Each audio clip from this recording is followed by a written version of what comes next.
today we're trying to do more of debt-related videos because we're on our debt-free journey and we want to help others out. So I've been seeing this question a lot. How do I stay motivated? Because sometimes there's lots of ups and downs during your debt-free journey. So we are going to share some ways that we keep motivated. If you don't know our past, in December will be 2 years since we started getting out of debt, and we will have paid off $77,000. That's the plan by December. We hope to be done by this December. And we'll be debt-free, everything but the house. Which is kind of like, it's kind of surreal to me. It hasn't really sunk in, but I know that we just got under 10 grand. That has really hit me to where I saw on our refrigerator we had a double digit at the front. Now it's under 10, so now it's just a single digit, and that means a lot to me. We're getting there, but yeah, some staying motivated tips that we've had. If you don't know, you can go to DaveRamsey.com and you can listen to his radio show. He has an archives. That's how I listen to it at work. And Jared, he uses his iPhone. He has the app, TuneIn Radio. TuneIn Radio, and there's iHeartRadio. Dave Ramsey's, all his past shows are on there. Sometimes he will like send me a text message and he'll just say some random date and I'm like, what the heck are you talking about? And I thought you were meaning Dave Ramsey sent you a text. No, I sent her a text. yeah, Dave texts me too sometimes. Yeah. No. But he'll just send me a text and I'll be like, what are you talking about? And he will say, listen to that date, and it's just, there's something inspirational on there. You're always going to get something out of it. You're either going to learn something, or you're going to get some inspiration from it, you're going to get some motivation, or you might get all that in one, because he is, he takes calls in, talks to people about real life, real problems, the same thing that you've gone through, that we're going through, and you can just relate to it. And I mean, for a while I try to listen to it once a day, a daily routine to just listen to Dave Ramsey, even if I just have it on the background while I'm at work, just listening to his voice and him giving advice. And then you hear some horror stories that unfortunate people that call in, and it's just, it's crazy. You don't want to be in their shoes, so that's what counts. There's no way. I don't want to do that. I don't want to be in that shoes ever. And that is the easiest way to keep yourself motivated. And along with that, you can go to YouTube, the Dave Ramsey Show. He now posts all the debt-free scream videos. Yeah, the debt-free screams. Those are always motivation. So that's what I was going to say. Hang on, I gotta mention that because the debt-free screams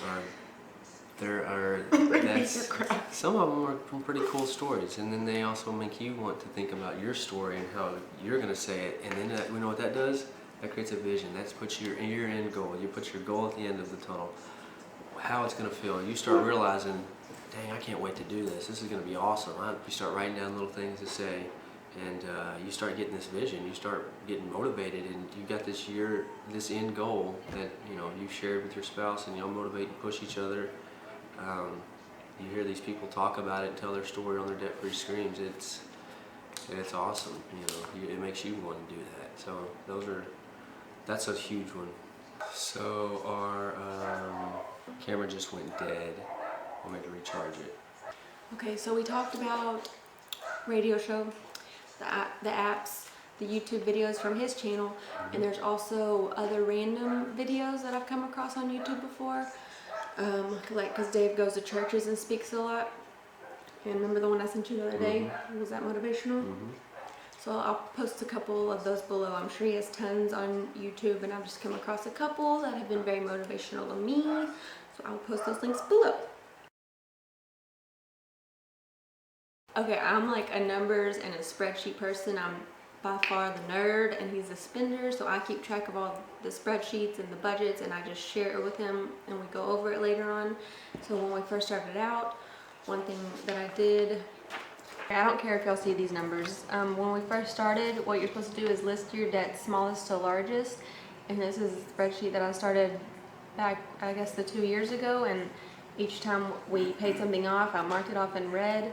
So you see we used to have like 14 different debts, and now we're down to this one. And so what I do, like last week, me and Jared, we paid a big amount to our loan, and we were just excited. And then I did this, and I emailed it to him.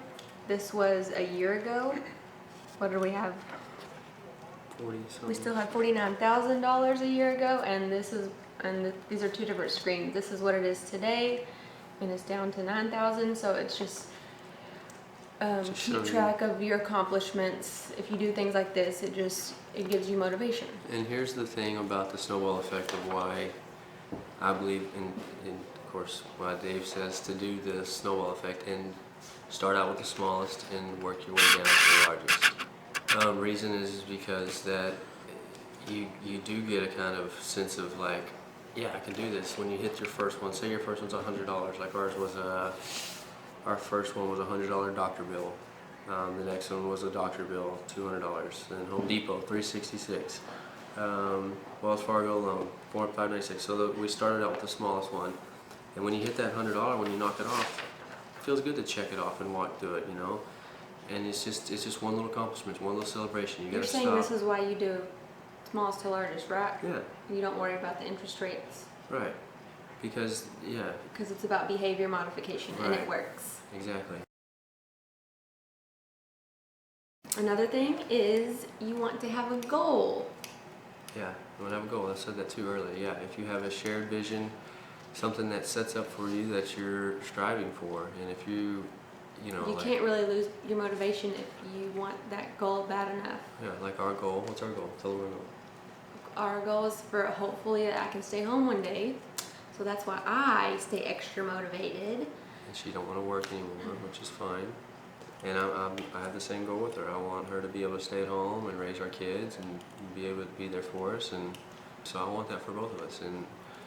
But we know what we have to do to get there. We want to be out of debt completely and then be at least 3 to 6 months of expenses saved up for an emergency, just in case. So once you have that goal, that gives you motivation right there. You start really setting yourself up. You start visualizing things that you can do debt free. I mean, I don't even know what I'm going to do with my money. What are we going to do with our money when we don't have to pay that? I really haven't thought about it, but it's cool to think Do about. whatever baby step we're on. Well, see, yeah. When have we lost motivation? When have we lost motivation? Lately, there's just been a lot of things getting in the way. We keep getting in unexpected doctor bills, and Our friends are distractions, asking us to do stuff, like going to a New Orleans trip that I probably Jared shouldn't went on have done. vacation. Just to think of all this money that could have went to our debt, it's kind of brings me down because we could be like probably just a few thousand left by now if we didn't do all this stuff. But we're sticking to our goal of December, and I know that we're gonna hit it. So that's one thing, is you just have to learn to have patience. Mm-hmm. You have to know that it took a long time to get in all this debt, so it's gonna take a long time to get out of it. Mm-hmm. Mm-hmm. And I'm a very impatient person, so this has been hard to learn. So when these unexpected bills come in, I know that it can bring you down and feel like it's never, you're losing traction and you can't get ahead. But usually for me, when that happens, like, instead of getting down about it, I feel more thankful that we know how to budget now and that we do a budget, because it makes me feel more safe that I know that we had the money to pay for it. And I'm not worried. Just, I know it sucks, but you have to just kind of get over it. Mm-hmm. You know what I'm saying? Mm-hmm. Mm-hmm. Like, you just have to do a budget. Yeah. When you do hit big, make big progress, hit big marks, whatever, Yeah. just Even do small something ones. fun to celebrate. Yeah. Probably so not that the you small don't ones. so that you don't get too burnt out Yeah. on not doing anything. Yeah, exactly. Another thing, though, that we did also was we've learned to give. It may sound silly to think of giving when you're trying to get out of debt, Yeah, it but does. unless you But- don't learn, and you have to give for the right reasons, unless you don't learn to have a giving heart, you're not going to enjoy all this. And we definitely were not givers before all of this. Mm-hmm. We were very selfish people, and now, I mean, from learning from Dave Ramsey and along with our church, not saying that you have to be a Christian to be a giver, but that has helped us. And it just feels really good. And it's nothing to us to just hand over a bunch of money, as long as it's in the budget. Yeah, I mean, and that's for the right purposes, you know. I mean, I love giving to our church, but I think that I want to do so much more with that. I really do want to live and give like no one else, and that's why I want to get out of debt, and I want to get comfortably to where I can maybe change somebody's life with an amount of money that I could give to them. Who knows? Yeah, right now we just give small amounts, like Yeah. to the homeless guy. If you want to go Yeah. check out our video, but Yeah. that's motivation because we know that one day we'll be able to do a lot more. But we're really involved with our church, and that motivates me to want to work hard because I want to be able to give to my church because we're trying to grow right now. But that's just something, one little piece that helps me stay motivated. Maybe you can find something that you want to, you know, stay motivated to keep you that, you know, I want to be able to give, or I want to be able to help my mom, or I want to be able to help my dad, or I want to be able to help my grandmother, you know. So that's another reason why you'd be able to get out of debt, because you're not going to be able to help them if you're in debt. But you do need to integrate giving into this process, because if you can budget it for it, when you throw it on your budget, you can throw it in there for the first thing, right when you get your check. Take it off the top, because do it for the right reasons, though. Because if know? you think you can't do it now, you'll never be able to do it. Yeah, You'll always say, I can't do it now. Maybe when I get to here, I'll do it. But Right. no, you got to start now. Right, okay. Our visual representation, because Oh, that's I'll show huge that to up me. close. Yeah. I'm a visual person, and I like to see progress.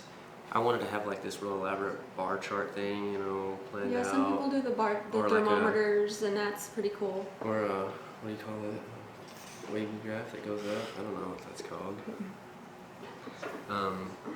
Anyway, something that just you see every day, and write quotes on it, write little things on there. Like I put every dollar has a purpose on there, or make your money count, or another motivational thing I'll use is I can't wait to be able to make my money work for me, to whenever I am able to be debt free, that where I can basically invest with my money, and hopefully make my money make more money than I can make myself. Does that make sense?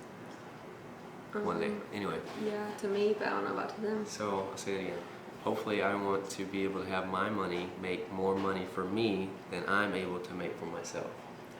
If you can do that, then that's when you're winning. Then you're balling. All in. Then you can buy me more stuff. Mm-hmm. So like I said, those are mostly mental things. The biggest, easiest one is listening to Dave. You also want to surround yourself with people who care and who are going through what you're going through. Or That's supportive. why YouTube is so good for this stuff. Another thing we didn't talk about the motivation is hearing people come up to us and asking us for advice. That is awesome. Yeah, that's why we're making this, because you guys saying, leaving all your nice comments, that's motivating for us. Yeah, that's really cool. And, you know, tell us whatever accomplishments you have or whatever, and, you know, we'd love to motivate you. It's awesome Or that give you praise to help motivate you. you get Although it motivated. is a little motivating, the negative people and the negative comments are a little motivating too, because they make you want it even more. Yeah, and there was a person that called in on Dave Ramsey, and she said exactly how I feel sometimes, like when people make fun of me or say something rude about what we're doing, and I know they mean it, they're joking, but it's still like, you know, I'm in the back of my mind, I'm thinking, I'm just laughing, like, dude, you have no idea, like, I'm gonna be the one laughing. I don't know how to explain that. That's let me take that out. I don't know where I was going with that. And remember that nobody's perfect, so when you mess up, when you get behind, it happens to everybody. Yeah. I think that's it. So I hope this helped.